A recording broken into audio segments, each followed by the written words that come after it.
Welcome to We Mean Business. This is Drive to Work with George Headley.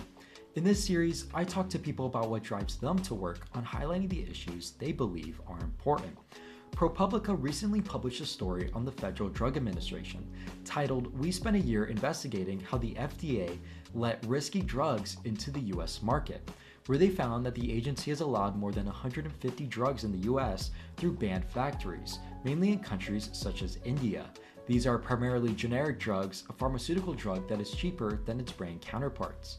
I spoke with Debbie Cenziper, a reporter at ProPublica and a professor at Northwestern University, who has been involved in the investigation since its inception, which was far before ProPublica's involvement in the project. We spoke about reporting techniques, the origin of the investigation, and the obstacles the team faced. The series of stories is still ongoing, and the team is continuing to look for sources as they progress through their reportage.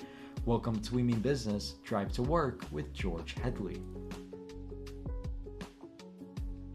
I worked with a team of journalists that also included students to work on a series of stories about the Food and Drug Administration's oversight of generic drugs companies. 90% of the prescriptions that we take here in the United States are for generic drugs. That's everything from sedatives to antidepressants, antibiotics. And many of those drugs come from factories that are overseas, particularly in India and China.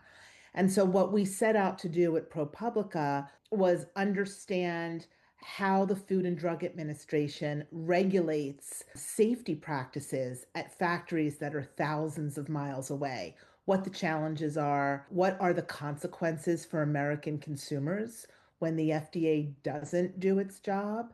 And so we spent 14 months looking at this in a series that we published in June in ProPublica, the first part of a series that we published in ProPublica. What were the early stages in identifying this issue? I mean, what really got you guys to think as a team, okay, this is the problem that we want to pursue? There have been problems with generic drugs for years. Back in 2008, a blood thinner, commonly used blood thinner, that came in from China was tainted with a contaminant that ended up killing and injuring a number of Americans and other people around the world. And since 2008, there have been other drugs that have come in, most recently eye drops, right? Like over the counter eye drops. And you never think that when you put eye drops in your eyes that it could hurt you. But in fact, it hurt quite a number of people because the eye drops were contaminated and they were made overseas. And so we really wanted to take kind of a comprehensive look at how the most influential drug regulator in the world is keeping us safe by going to overseas factories and trying to figure out if safety standards are being followed. And what was the overall thesis that you guys came across, or the biggest hypothesis that you proved? So what we found, first of all, journalists have been writing about this issue for years. At Bloomberg, there was a best-selling book by Catherine Eban that came out a few years ago. The government watchdog groups have come out with stories, reports about drug safety and the lack of oversight by the FDA, particularly involving foreign factories. What we focused on and what we found is that even when the FDA sends inspectors overseas to spend days at a time in factories to be sure that they're being safe and that they're producing quality medications, that those factories are often given a pass by the agency, meaning that the FDA will say, your drugs are so suspicious that we're going to ban your factory from shipping drugs here until you fix these problems. And so the FDA does that regularly. But then in some cases, they've given certain factories a pass. They've banned them from the US market, but then excused certain drugs that they make, allowing those banned factories to continue to ship potentially unsafe drugs to Americans. And the FDA says they've done it to prevent drug shortages, which is a very fair thing to say. However, they were letting these drugs in year after year. Our reporting found more than 150 drugs or key ingredients over the past 12 years without actively testing them to see if they were safe and without monitoring reports of harm to see if there were patterns of harm, to see if people had been hurt, and if so, how many. And so they were giving out these passes, making concessions to some big drug makers that had some pretty serious problems without doing the work on the back end to be sure that the drugs they were letting into the US were actually safe for all of us. What were the reporting techniques that you taught your students during this investigation? Because I'm sure as a professor, you learned to mold with what your students are learning as they go about the investigation. What were the bigger reporting techniques that you had to teach them during this to better the story overall? So I've been working with student journalists for years at Northwestern and before that elsewhere. And I always love to say that student journalists, particularly investigative journalists, bring fresh eyes and really smart ideas to the table. I love working with young journalists for that reason. And so we started just trying to figure out how often people may have been harmed by drugs. We didn't even know what we were going to look at when we first started. We just knew we wanted to look at drug safety. So, what has happened over the years? Who are the manufacturers that we should be concerned about? How often does the FDA go overseas? So, my students were able to look at lawsuits. They were able to look and read inspection reports written by the FDA.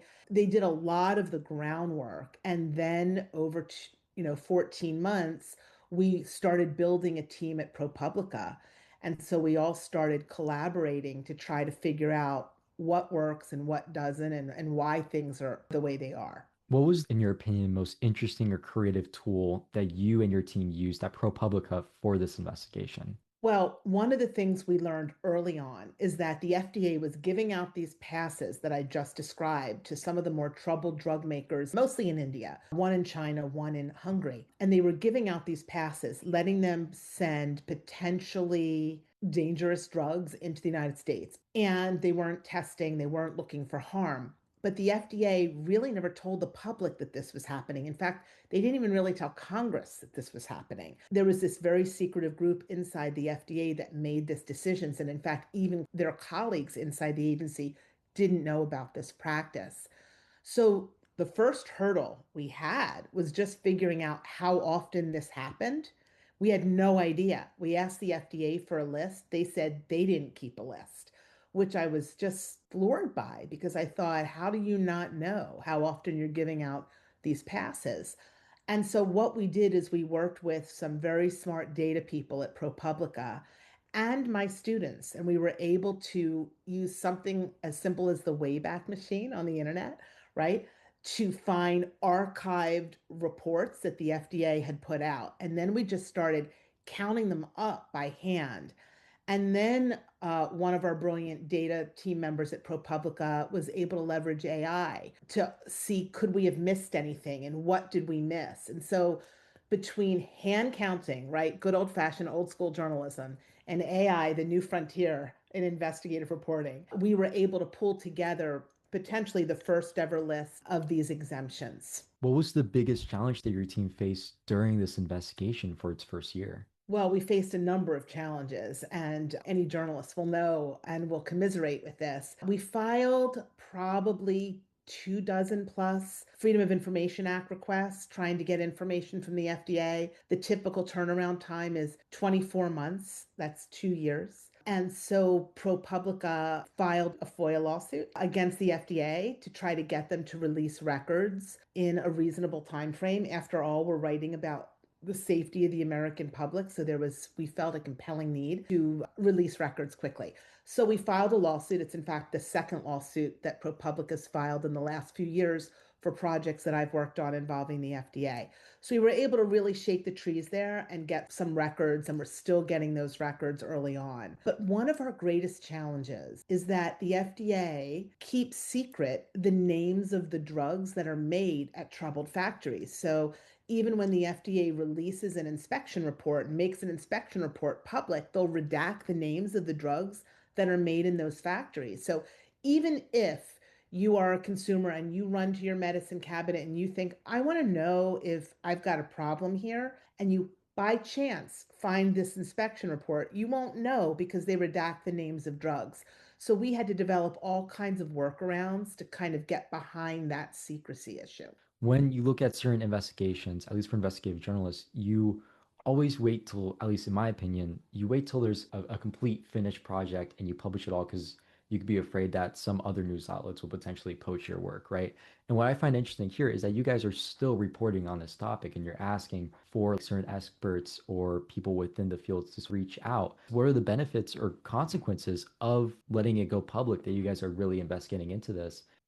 That's a great question. And investigative journalists are always looking over their shoulders. We're suspicious people by nature, and we always worry about that. But back in the day when I first started doing this, we reported everything we could in a year, and then we did a four-part series. 1 day, 2 day, 3 days, four. It was just kind of hitting our readers over the head with everything that we found.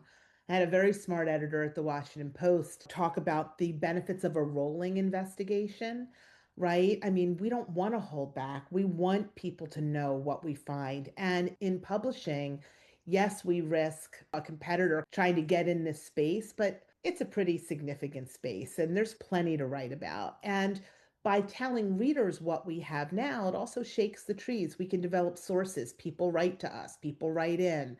And so, we've heard from a couple of whistleblowers since we first published last month.